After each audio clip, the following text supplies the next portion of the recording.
ବର୍ତ୍ତମାନ ମୋ ମାମୁଁ ଝିଅ ଭଉଣୀ ଆସିଛି ରାକ୍ଷୀ ବାନ୍ଧିବା ପାଇଁ। ରାକ୍ଷୀ ବାନ୍ଧି ସାରିଲାଣି ମୋତେ। ଆଉ ଅଳ୍ପ ସମୟ ଭିତରେ ଆମେ ଯିବା ପାଇଁ ରାକ୍ଷୀ ବାନ୍ଧିବା ପାଇଁ। ମୋ ଶ୍ୱଶୁର ଘରକୁ ଯିବେ, ଆମ ମ୍ୟାଡ଼ାମ୍ ଯିବେ ରାକ୍ଷୀ ବାନ୍ଧିବା ପାଇଁ। ଶାଳୀମାନେ ଅପେକ୍ଷା କରିକି ବସିଛନ୍ତି ମୋତେ ଗୋଟେ ରାକ୍ଷୀ ବାନ୍ଧିବେ। ବାଏ। ଆମେ ବାହାରିଲୁ ବର୍ତ୍ତମାନ ଯିବା ଶ୍ୱଶୁର ଘରକୁ। ଦେଖନ୍ତୁ ମ୍ୟାଡ଼ାମ୍ ପୁରା ରେଡ଼ି, ଛୁଆ ବି ରେଡ଼ି ହେଇଗଲାଣି ଯିବା ପାଇଁ, କିନ୍ତୁ ମା ପାଖରୁ ଆସୁନି। ତା ମନ ବହୁତ ଦୁଃଖ।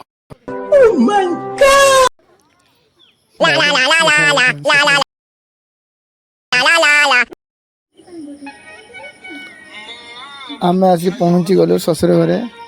ଶାଳୀମାନଙ୍କ ସହିତ କଥାବାର୍ତ୍ତା ଚାଲିଛି।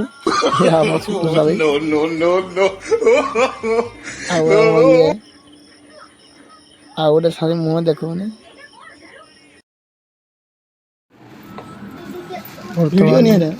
ମୋ ମ୍ୟାଡ଼ାମ୍ ତାଙ୍କ ଭାଇକୁ ରାକ୍ଷୀ ବାନ୍ଧୁଛନ୍ତି। ଆମମାନେ ଭାଇମାନେ ଆମ ଶ୍ୱଶୁର ପୁଅ ସମାନ।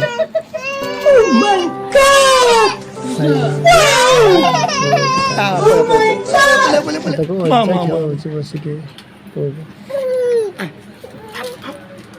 ଭାଇ ଖାଇଲ। ରାକ୍ଷୀ ବାନ୍ଧା ତ ଆରମ୍ଭ ହେଇଗଲାଣି। କେତେ ଟଙ୍କା ମିଳୁଛି ଆଉ ସେ ଟଙ୍କାରେ କ'ଣ କରୁଛି ଦେଖିବା। ଏତେ ବାଟ ତେଲ ପଡ଼ିକି ଆସିছে, ଏଇ ଟଙ୍କାରେ ତ ତେଲ ପକେଇକି ଯିବା ଆଉ। ରାକ୍ଷୀ ବାନ୍ଧିବା ଇଚ୍ଛା ଅଛି ନାହିଁ। ନିଜ ଭାଇକି ଦିଟା ମିଠା ଖୁଆଇଦେଲା। ବାବା ବହୁତ ଖୁସି।